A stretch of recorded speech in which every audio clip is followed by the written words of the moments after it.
Have you ever had the realization that you're growing old? No, not growing mold, growing old. I guess it's the same. The title is only slightly misleading. December 19th, 2025, I sat down and installed the EverSiege Untold Ages demo, expecting to make a video, much like this one. Just like any other day, it all started well. Game ran good, seemed interesting, lots to learn. A lot to learn. You see, I was caught by the man flu. Stuffed nose, questionable body temperature, the whole shebang. Turns out, when you're pushing 40, being sick no longer means a break from responsibilities to play video games until your nose stopped dripping and you're forced back to school by your mom. So I took the holidays off, recovered, and now we're here. Multiple weeks after release, and I would still like to make this video. YouTube rarely gives small channels the light of day, if not on the very bleeding edge of release. So help me out with a like if you enjoyed this video by the end of it. I had to start by playing a couple of games only to rub off that overwhelming "this is too big and complex for me" feeling. I've never really played any isometric MOBAs before, so everything, gameplay mechanics, controls, pacing, all is very new to me. EverSiege tasks you alone, or with friends, to fight hordes of evil attacking your Bastion. I will call the area outside of the main path of the map the jungle. I learned this term playing the original version of Smite back in the early beta times. I told you, pushing 40 here. You will find creature camps, large boss fights, and dungeons in the jungle to improve your strength, mainly through these shards. Small power-ups. On top of the shards, you'll also be leveling up your hero. Once you've earned enough experience by defeating enemies, you'll get to choose upgrades to further improve your strength here as well. In short terms, you could say it's a single-player or cooperative MOBA. Multiplayer Online Battle Arena. Multiplayer Online. I guess it's a BA. BA. It's like a MOBA without cows. Moo. At this point, we have defeated our first few camps, unlocked our first gold mine, and passively been told off by this big guy wearing red inside a blue bubble. 2100 HP is a bit much for now.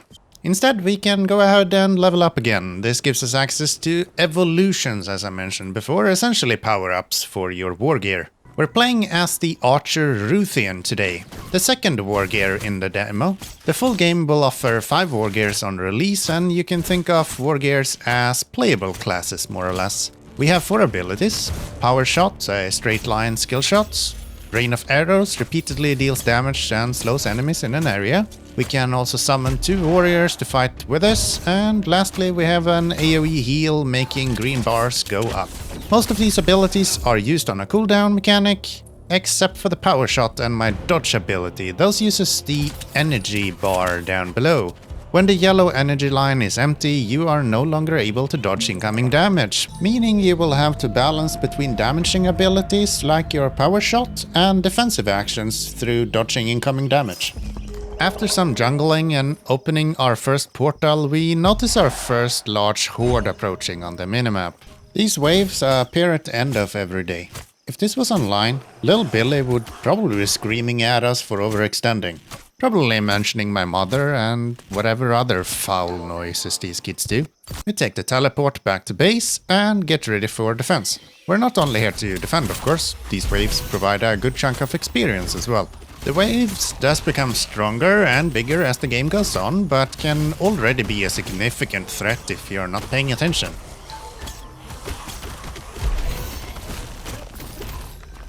They didn't even break through the gate though. With that done, we get to select a daily quest. This is not a live service game version of daily quests where you'll have to sign on every day. Instead, it's more akin to something like an optional selective task for each day-night cycle in the game. You set up a target for yourself. This is helping players to get things done and explore in exchange for a reward. My only feedback would be that it should have been unlocked earlier, as soon as you're done with the tutorial. It serves as a great guidance while learning the game and will increasingly lose its value as you get more accustomed with the game and the mechanical priorities. Besides increasing our own strength with the level up systems and the shards, we can also increase our troops' strength at the Bastion, providing effects like increased resistances, increasing troop count, and so on. The mission variety in the jungle feels engaging enough. This tree hunt gives us a collection mission to collect hidden gems around the map in order for the ant to start fighting for us. These are found throughout the map in different locations, some harder to get to than others. Without a timer to finish the mission, it doesn't really hurt to keep it active, of course. We will see these musical tones appearing on the screen when we are close to a gem. With another large wave incoming and the knowledge that they can hit us pretty hard if these grabby guys get their hands on us, we'll opt for some poking damage before retreating to the safety of our new pair of towers as well as barrier.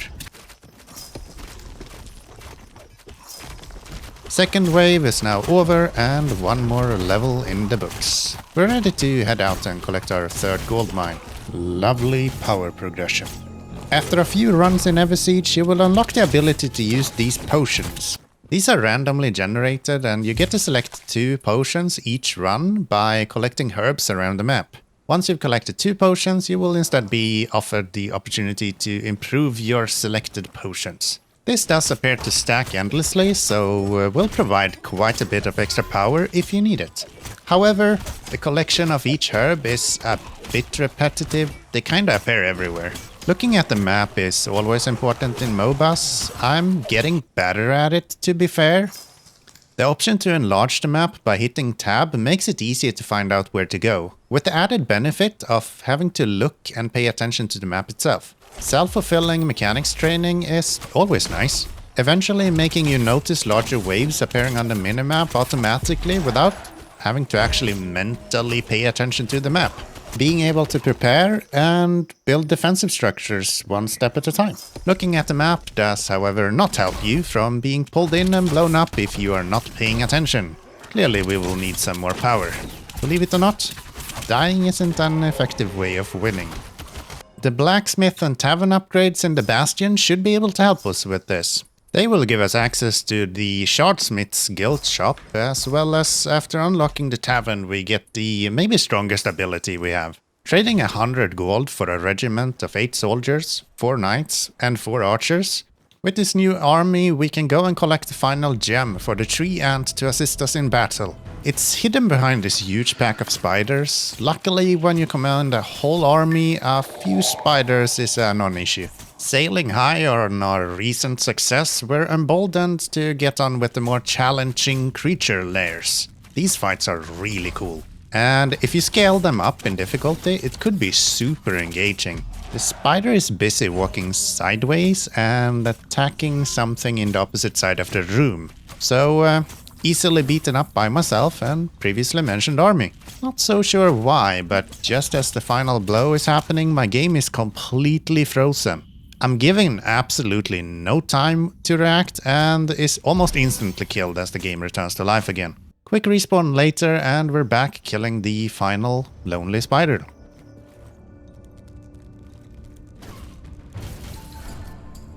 Defeating these lairs provides for some pretty powerful upgrades, as well as making these spiders spawn to fight with your troops for the remainder of the run. So now we're having spiders fight for us, as well as Grot. There is no stopping the army of misfits now! Ever been so powerful you miss a whole boss fight? I have! It is a pretty cool boss fight. I'll play a clip here from a previously failed attempt.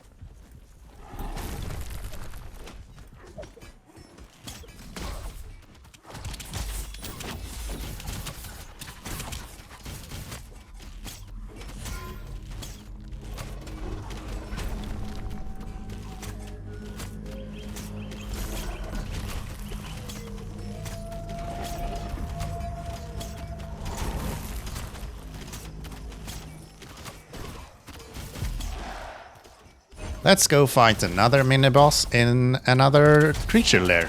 This one is also really cool. Mechanics similar to raid bosses. Unfortunately, we're missing our army here, so we'll be taking a beating. I still don't fully understand when you respawn in place or when you return to the Bastion to respawn. Alright. Large horde incoming, time to go defend. We're on day 5 at this point. The enemy is growing stronger for each night. This is actually the first time I realized that the boss is dead. Nonetheless, thankful for the free rewards. The large horde is slowly beaten down. At this point, we're able to fight back pretty easily. The horde doesn't even reach our first single barrier.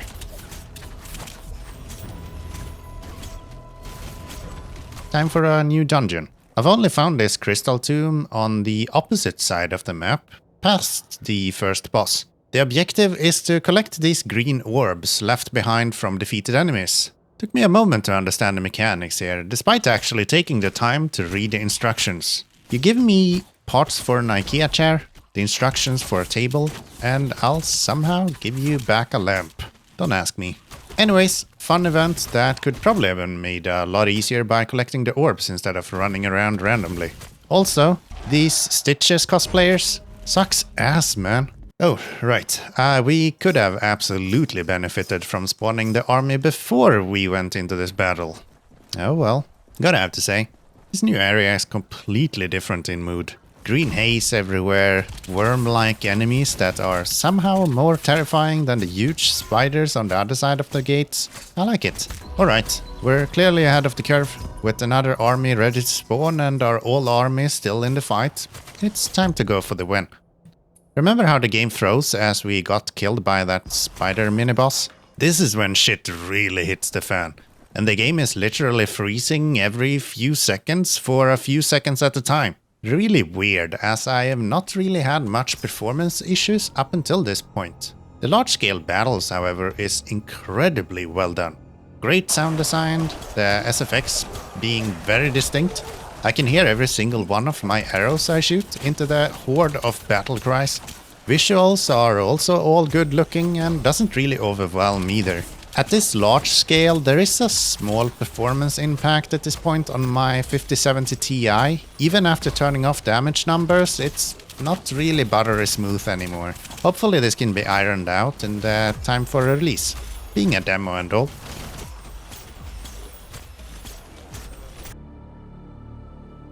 Reaching the final big boy boss. These boss fights are epic, man.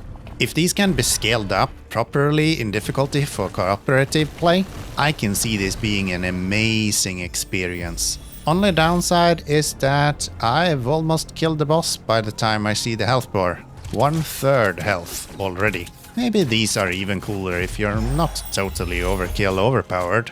And that's about that. The dragon is dead and so is this video. Hit subscribe and like for more. Thanks for watching. Bye bye.